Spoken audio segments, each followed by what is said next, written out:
In den letzten Tagen gingen schlimme Bilder aus Indien um die Welt. Tausende Bauern und Gewerkschaften aus verschiedenen indischen Bundesstaaten machten sich auf Richtung Hauptstadt Neu-Delhi und wurden dort gewaltsam von der Polizei gestoppt. Was ist da los? Und warum eigentlich? Mehr dazu erfahrt ihr im heutigen Video.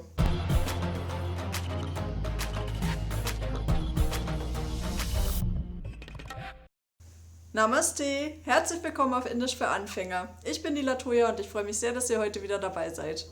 Was ist da eigentlich los?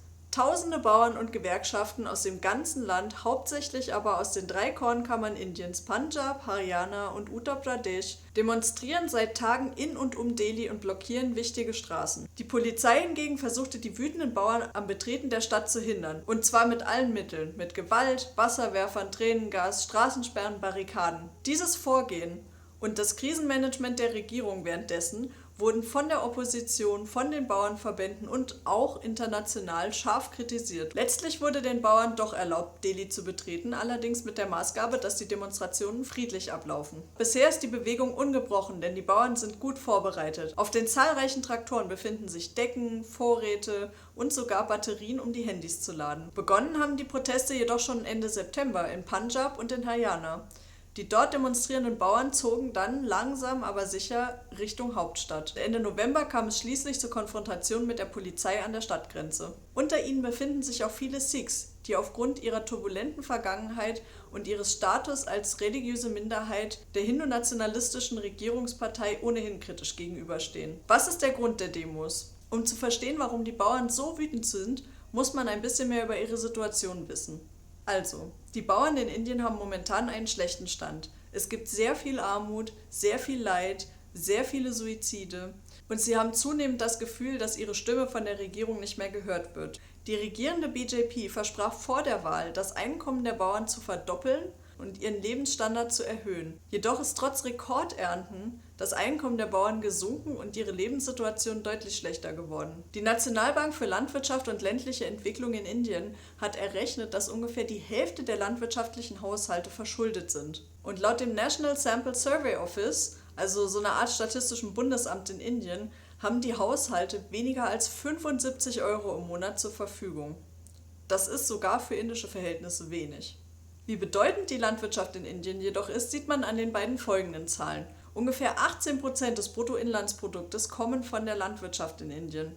Außerdem arbeitet knapp 58% der Bevölkerung, also ungefähr 600 Millionen Menschen, 10-mal Deutschland, im Landwirtschaftssektor. Um die Landbevölkerung zu stärken, wurde im Jahr 2005 der Mahatma Gandhi National Rural Employment Guarantee Act ins Leben gerufen, welcher der Landbevölkerung mindestens 100 Tage bezahlte Arbeit im Jahr zusichern sollte. Jedoch sind noch immer über 30 Millionen Menschen auf dem Land arbeitslos und unter Modi hat sich daran wenig geändert. Aufgrund dieser prekären Verhältnisse gibt es ungefähr 10.000 Suizide unter Bauern in jedem Jahr. Jedoch ist die Dunkelziffer wahrscheinlich noch viel höher, da Suizid in Indien nach wie vor eine große Schande und sogar ein Verbrechen ist, weswegen die Tode von den Familienangehörigen in der Regel vertuscht werden. Wegen der Corona-Pandemie und dem Lockdown im März ist die wirtschaftliche Lage Indiens momentan sehr angespannt. Erstmals ist die indische Wirtschaftsleistung nicht gestiegen, sondern gesunken. Im 2. Quartal 2020, also von März bis Juni, um 23,9% und im 3. Quartal, also von Juli bis September, ganze 7,5%. Durch den kompletten Lockdown im März waren die Wanderarbeiter in den Städten dazu gezwungen, in ihre Dörfer zurückzukehren, wo es für sie aber keine Arbeit gibt. Außerdem gerieten viele Bauern durch den Lockdown in Not. Die Erntehelfer durften nicht mehr auf die Farmen und die Händler konnten nicht mehr in die Dörfer kommen, um den Bauern ihren Ertrag abzukaufen. Es war einfach niemand mehr da, der Interesse an den Gütern hatte.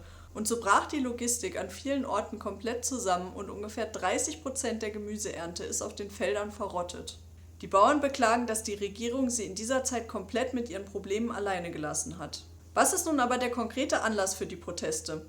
Ende September wurden 3 Gesetze erlassen, die die Landwirtschaft Indiens komplett reformieren sollen. Eines davon sorgt für die Öffnung des Marktes. Das heißt, die Bauern sollen in Zukunft nicht mehr an Einkäufer der Regierung verkaufen, sondern können theoretisch jedem ihre Produkte anbieten. Aus Sicht der Regierung ist es so, dass es im bisherigen System zu viele Mittelmänner gibt, die zu hohe Provisionen einstreichen und die Bauern viel zu spät bezahlen. Das Prozedere ist bisher so: Es gibt Handelszentren von der Regierung, in denen spezielle Einkäufer den Bauern ihre Güter zu einem Festpreis abkaufen. Außerdem ist der Markt stark reguliert, was Indien als Wirtschaftsstandort unattraktiver macht. Das Gesetz soll nun höhere Preise für die Bauern ermöglichen, die auf dem freien Markt ihre Waren anbieten können. So gibt es keine Provision mehr an Mittelmänner, das heißt, in der Rechnung der Regierung bleibt den Bauern mehr von ihrem eigenen Geld.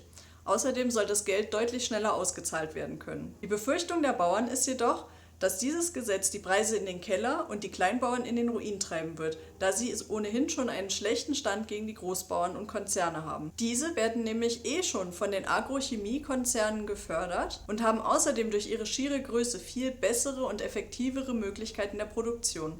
Die meisten Bauern hingegen besitzen nur ein sehr kleines Stück Land, meistens sogar noch kleiner als 2 Hektar. 2 Hektar sind ungefähr 2,5 Fußballfelder. Das ist nichts. Und sie sind logistisch nicht in der Lage, ihre Güter irgendwo anders hinzubringen als auf den lokalen Markt, wo die Mittelsmänner ihnen die Ernte abkaufen würden. Außerdem steht zu befürchten, dass sich die ohnehin schon große Landflucht noch mehr vergrößert. Also wenn Leute vom Land in die Städte abwandern, um dort meistens sehr schlecht bezahlte Jobs auszuüben. Die Mittelsmänner sind aber auch noch aus einem anderen Grund wichtig für die Bauern, denn sie vergeben kurzfristige Darlehen, die viele wirklich oft in Anspruch nehmen müssen. Oft wurde das Darlehen dann von dem Ertrag der Ernte gleich abgezogen. Ohne die Mittelsmänner wissen die Bauern nicht, bei wem sie sich in Zukunft Geld leihen können. Das System der Mittelmänner ist ein über Jahrzehnte gewachsenes System, das mittlerweile, zumindest laut den Bauern, sehr gut funktioniert. Hier ein Zitat dazu.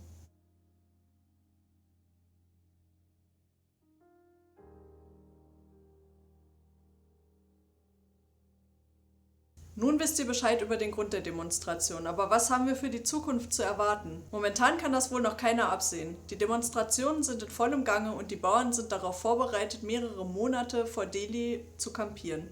Man versucht aber zu einer friedlichen Lösung zu kommen. Es gab schon mehrere Treffen zwischen den Protestführern und dem Landwirtschaftsminister Narendra Singh Tomar, jedoch waren diese ergebnislos. Die Regierung sagt einerseits, dass die Bauern das enorme Potenzial des neuen Gesetzes nicht sehen, und die Bauern auf der anderen Seite sagen, dass die Regierung die Landwirtschaft kapitalisieren will. Die Opposition ist auf der Seite der Bauern und macht ordentlich Stimmung gegen die Regierung. Unter den Hashtags I'm with Farmers, Stand with Farmers, Farmer Protest und Farmer Bill 2020 bekunden viele Leute auf der ganzen Welt ihre Sympathie und ihre Unterstützung für die Sache der Bauern. Auch aus Deutschland kam schon Hilfe vom Indian Overseas Congress Germany, der kürzlich über 1 Million Euro nach Indien geschickt hat, um die Familien der protestierenden Bauern, die momentan ja kein Einkommen haben, zu unterstützen. Alles in allem, denke ich, können wir nur hoffen, dass der Protest möglichst friedlich und möglichst schnell beendet werden kann, mit einem Kompromiss, mit dem beide Seiten leben können. Das gestaltet sich jedoch momentan schwierig, weil die Bauern eine komplette Rücknahme des Gesetzes fordern und die Regierung hingegen keinen Schritt zurückweichen will. Das war's mit dem heutigen Video. Ich hoffe, ihr wisst jetzt Bescheid über die Situation in Indien und warum die Bauern auf die Straße gehen. Bitte vergesst nicht, diesen Kanal zu abonnieren und das Video zu teilen, damit möglichst viele Menschen auf die Situation aufmerksam werden. Lasst uns gemeinsam dafür beten, dass es bald zu einer friedlichen und für alle Parteien erträglichen Lösung kommt. Dhanyavad.